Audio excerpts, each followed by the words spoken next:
Hello everyone, Crash here, this is RTA Motorsports. Today we're going to be jumping in a Pimax Crystal Light in the rig. Here we go. All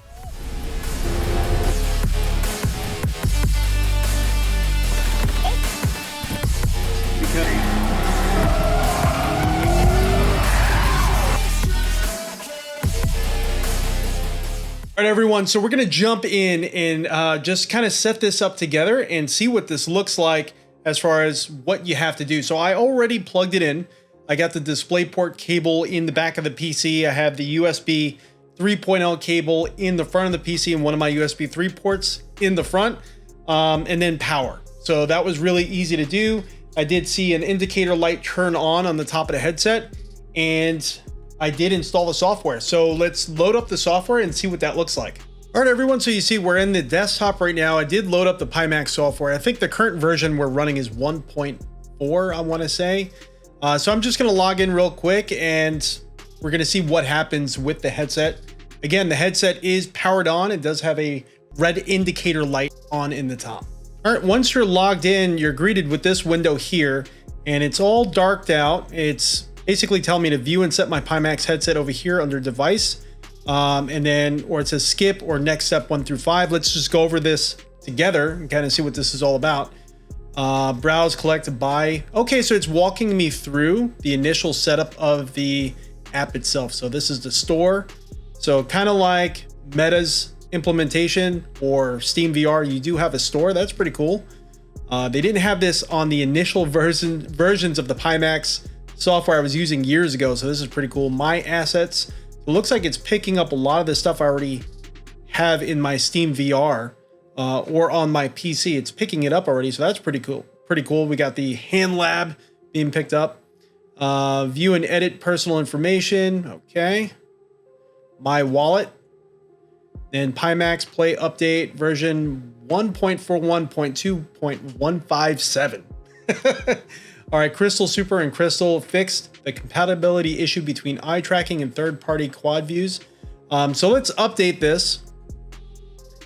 And yeah, we'll resume in a second. Once this update's completed, you can see it's downloading really quick. So, all right, so we just finished the update. That was actually pretty quick.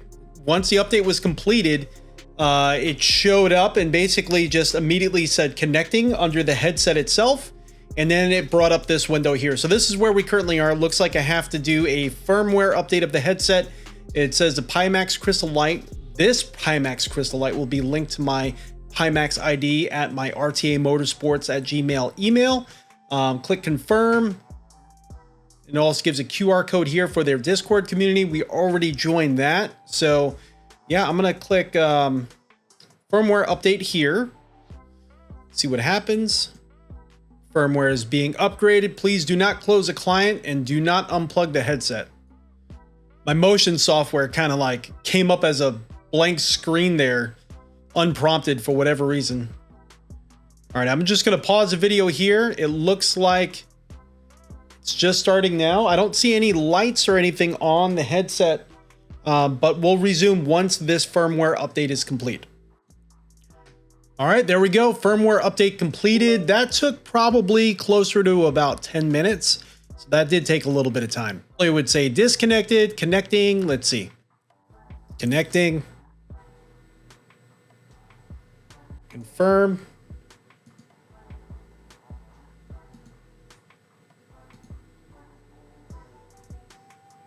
Let's see what happens. Welcome to Pimax Products. Thank you for choosing Pimax. I am Julie, Chief Product Experience Officer at Pimax. Hi, Julie. My team and I are dedicated to providing Pimax users with comprehensive premium experiences throughout the product usage and surface processes. Should you have any inquiries, please feel free to contact me. You are not just our valued customer, but also a fellow traveler in our journey of innovation, online consultation support hours, and it gives us support hours. That's pretty cool. I could honestly say I joined their Discord and they've been extremely responsive and very friendly so far. So been pretty impressed thus far, and we haven't even really turned on the headset yet. So the headset itself is showing up as a base station because, again, the Crystal Light headset uses 4 tracking cameras for inside out tracking. It says screen off, Let's see. Let's see what we do from here. All right, I'm gonna put on the headset and just see if we see something. The screen, actually on the top, let me see if I can put it in a direction where you could all see it. Right there on the top, you could see the light just turned green from red.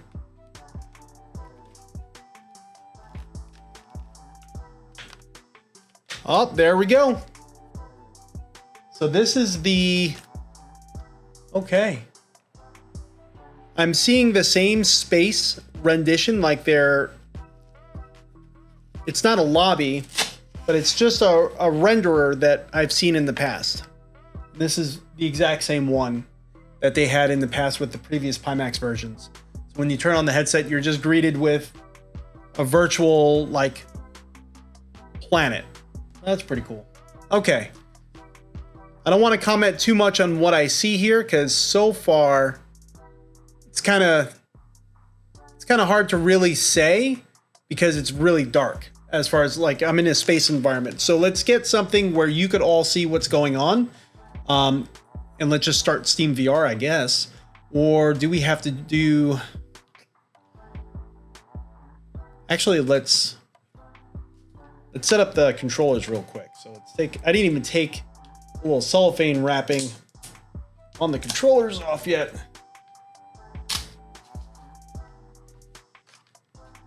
Let's see how fast these pair, or do we have to enter a pairing mode? That may be where that set pair is. I'm not really sure. We're learning this together. I'm gonna have the controllers backwards. Boom. All right, they showed up immediately. Let me see if there's a hand view in here. Yep, I can see the controllers. All right, cool. So let's set up Steam VR, and I'm gonna set a view so that way we could all see. And let's get in the cockpit and let's see what it's like in iRacing, I guess. All right, so we're inside the rig right now, and let's just go over what I'm seeing here. So you can see we're in iRacing. We're at the Nürburgring, and we're going to be running the Chevy Corvette Z06 GT3R, probably one of my favorite cars. But it's so crazy sharp and clear. I can't believe panel and lens design have gone to this level. Now, when you do put on the headset, though, it does take your eyes a few minutes to kind of get used to kind of what you're seeing because it's so clear. What I'm kind of noticing is there seems to be some sort of like foveated rendering going on. I have to make sure that it's not turned on in the Pi tools or in OpenXR because I am running this in OpenXR, and I think I did mess with that in the past. But when I'm looking at like the trees here to the right, straight on through the center of the lenses, absolutely gorgeous, super clear. Once I turn my head a little bit, there is a blurring that goes on, and it is a little distracting as far as like when you first put on the headset and your eyes are looking around and taking in what it's seeing because the lenses are so clear that your eyes just want to look around like normal instead of just really focusing on turning your head. And when you notice that blurriness, it kind of makes your eyes feel like you're not able to focus correctly. But that's what's going on. And it takes a few minutes for your eyes to kind of get used to that. Again, there may be some sort of foveated rendering going on. We'll go over that in the full review once I investigate this further. But it's just, I mean, now we're down to can the sim resolve that resolution at distance? Because any disparity you're kind of hitting with like running a higher resolution, you're going to notice in the headset before like really running into like a headset not being able to resolve it, if that makes sense. You're going to notice like shimmering or any aliasing because we're at just such crazy resolution now. And I think it's 2880 by 2880 per eye, but the lens design is just beautiful too. Now, I got to say, when you're looking straight ahead, you do notice the edges of the screen as far as it just being vertical lines. There's no like, light bleeding or anything like that. It's just, it's not enveloping your whole field of view. It is, to me, feeling wider than like the Valve Index, definitely a lot wider than the MetaQuest 3 or even the HP Reverb G2. But I would say maybe a little bit wider than the Index. But it's been a while since I tried the Index, to be honest with you. So I may be a little bit off from there. I would love to try an Index again just to kind of get that scale. of like what the FOV felt like. But to me, this feels wider, but it doesn't feel like the Pimax 5K Plus that I had. That one completely enveloped your complete FOV of what your eyes could see naturally, and there was no edges of the screen except for vertical, up and down. But this is perfect. This is gorgeous. This to me, maybe just a little bit of a wider FOV is kind of like my dream, just slightly wider, and to mimic what you could see inside of a racing helmet. I think that would be absolutely perfect. But the lenses are gorgeous. The panels, again, I can't discern any intra-pixel space at all. To me, it's like looking at a monitor at this point. It is beautiful. Good job, Pimax. So let's get in the car. And again, I don't know if I said it already. We're using the microphones built into the headset, so definitely let me know what you think.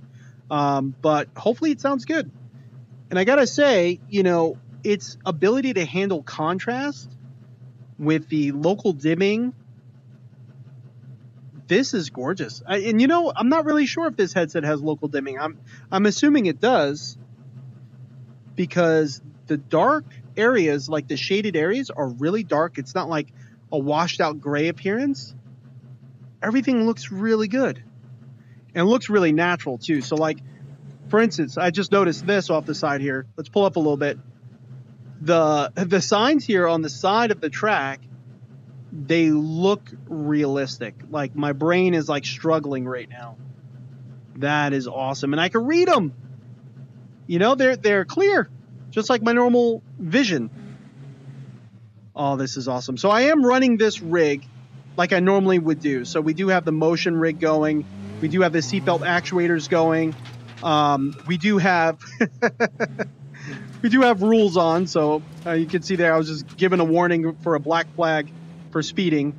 But we are running it like I normally do. I do have Sim Hub on, even though I can't see the dash. I just want to see how the performance is going to compare. Off we go. I could glance to the left and see the driver's mirror. Glance to the right, see that backup camera. Oh, this is the sense of speed is incredible. There we go. And just with the seatbelt actuators running in VR, it actually, this is where they were meant to be. I'm getting like a weird sensation of speed now.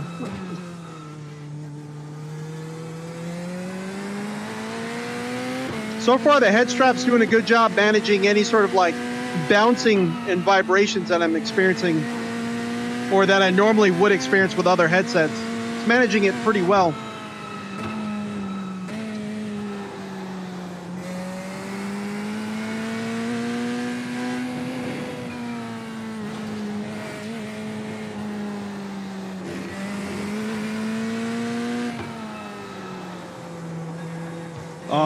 I'm like overdriving, underdriving. I'm making mistakes left and right. So far, we're still hitting 90. In the headset, everything's looking really clear, really good.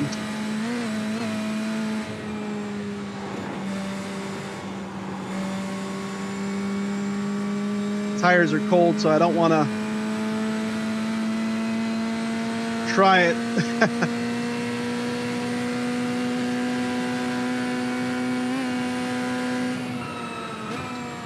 The images on the surface are actually pretty clear too.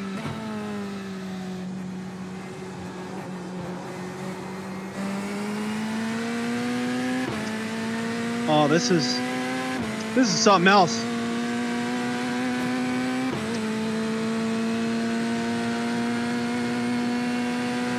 Yeah.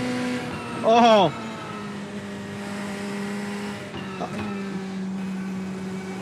This is something else.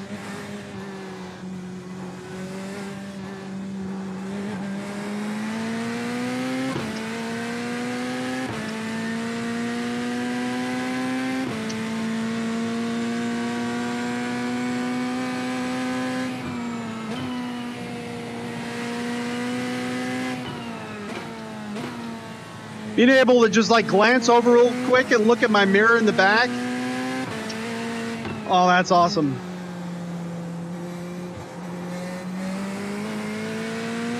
And to think they have a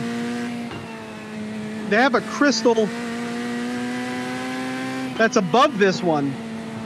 They have the Pimax Crystal Light, which is this model, and the Crystal, I think it's Ultra.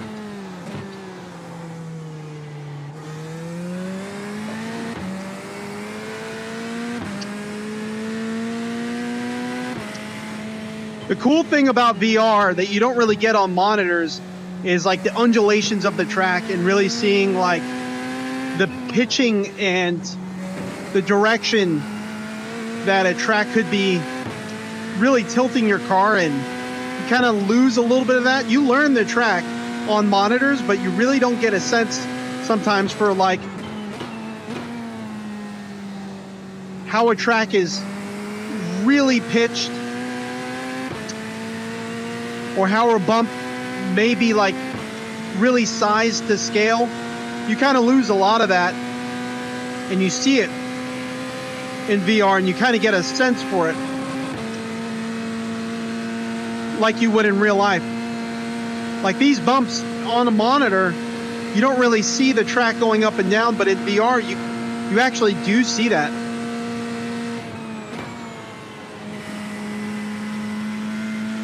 Had a little bit of a skip there, but so far the inside-out tracking is holding really good.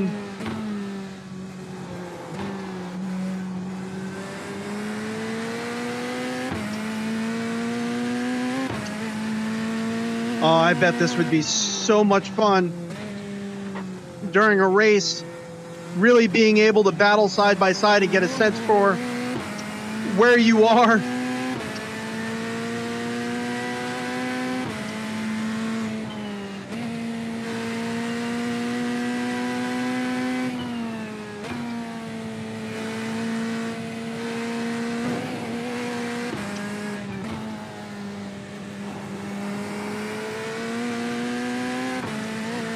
This head strap is actually super comfortable. I don't have it that tight, which is nice. I may be able to avoid getting that VR face where you have the lines all over your face. But it has a nice microfiber front that's really, really comfortable on my face. It almost makes it feel weightless, even though this is probably one of the more heavier headsets I've ever tried. Over 800 grams, but it really doesn't feel it. This is a really effective head strap design. And the back has like that rubberized foam material. Woo! And it really, I think, grabs the back of your head in such a way that prevents the front of the headset from shaking a lot. But I'm glad they didn't use that material on the front, because that microfiber, it feels like it's almost letting it breathe a little bit. Oh, this is incredible. Good job, Pimax. Good job.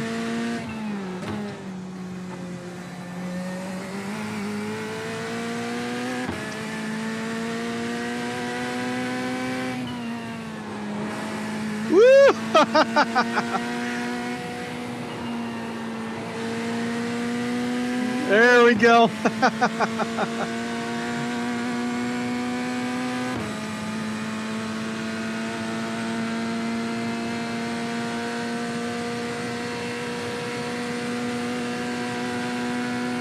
Wow. Being able to see the signs at a pretty good distance away and read them.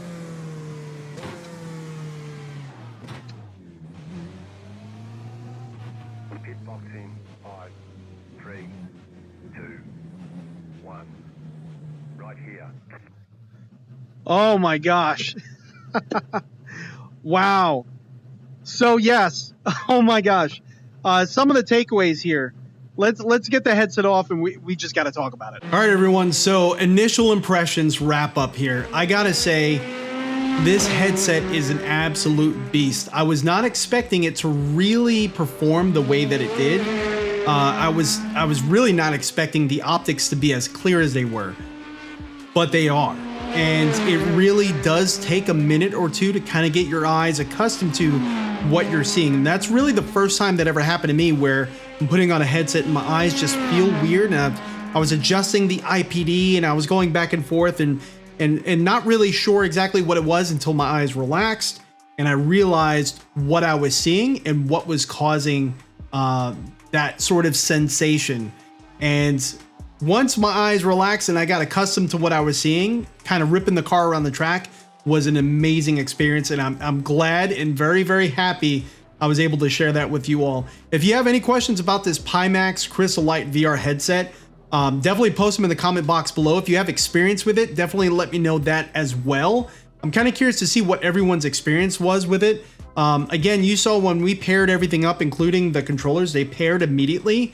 And it was a real seamless sort of, not really that difficult experience. The only part that was maybe just a little bit lengthy in time was really getting the updates done.